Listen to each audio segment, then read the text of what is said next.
You're taking Quarto 101 here at the Board Game School. My name is Mr. Wilson, and today you are here to learn how to play the game Quarto, designed by Blaise Mouillet and produced by Gigamic. Quarto was sold to me as the game you hope your kid asks you to play after work instead of Monopoly. Now, Quarto is a great introduction to abstract strategy games. It's very rules light. It plays in about 10 minutes and can be played by children as young as 6.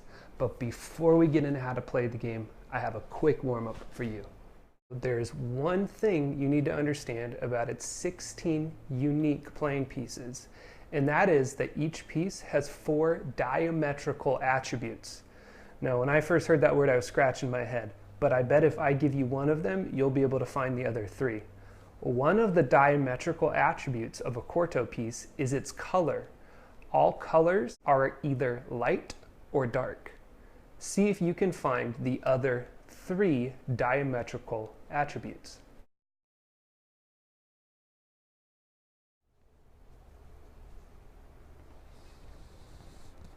But how do I win a game of Quarto? Well, in Quarto, the entire goal of the game is to get 4 pieces in a row that share the same attribute, or to get a 2x2 square of pieces that share the same attribute. Let's take a look at a couple of examples. This is an example of a player winning by getting 4 dark pieces in a row. This is an example of a player winning by getting 4 short pieces in the 2x2 square.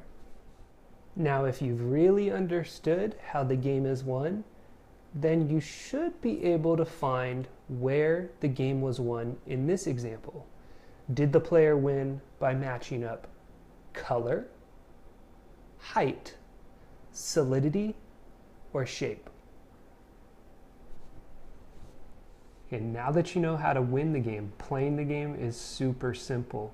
There's one rule, and it's a big rule, but there's really only one rule to this game. And that is, instead of when it's your turn, you choosing a piece and placing it, when it's your turn, you choose a piece and have your opponent place it. That's pretty much it. So your opponent will place their piece, and then they will hand a piece to you. And then you will place it. And then you'll hand a piece to the opponent, and then they'll place it. All the way until that victory condition is met. Let's set up an example right here. The last rule to Quarto is this: when you place your piece in a winning arrangement, such as here, with these 4 pieces having the tall attribute, you must say Quarto. If you forget to say Quarto, when you hand your opponent their piece, if they say Quarto upon being handed the piece, they win the game. However, if they do not say Quarto immediately, the game continues. And that's pretty much it. That's how you play the game. However, there's one small bit of strategy that I normally wouldn't go into, but I think it's essential to being able to play this game with any degree of competency. It's the only piece of strategy I'm going to go over in the Quarto 101 class. This situation is all too common in a game of Quarto. Imagine it's your opponent's turn and they're deciding on a piece to hand you. What attribute do you hope that your opponent gives you, sealing the win for yourself? Of course, B, because you could place it here and win the game. Instead, your opponent decides to give you this piece.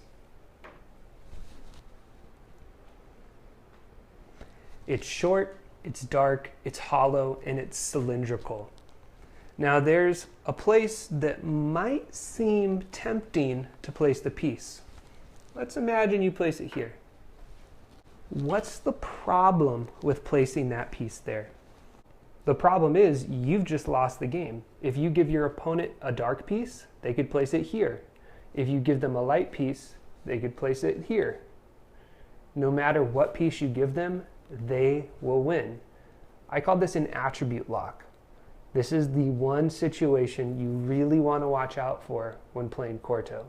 And that's it. A simple, perfect introduction to abstract strategy games. Quarto is definitely one of my favorites. Quarto 101, class dismissed.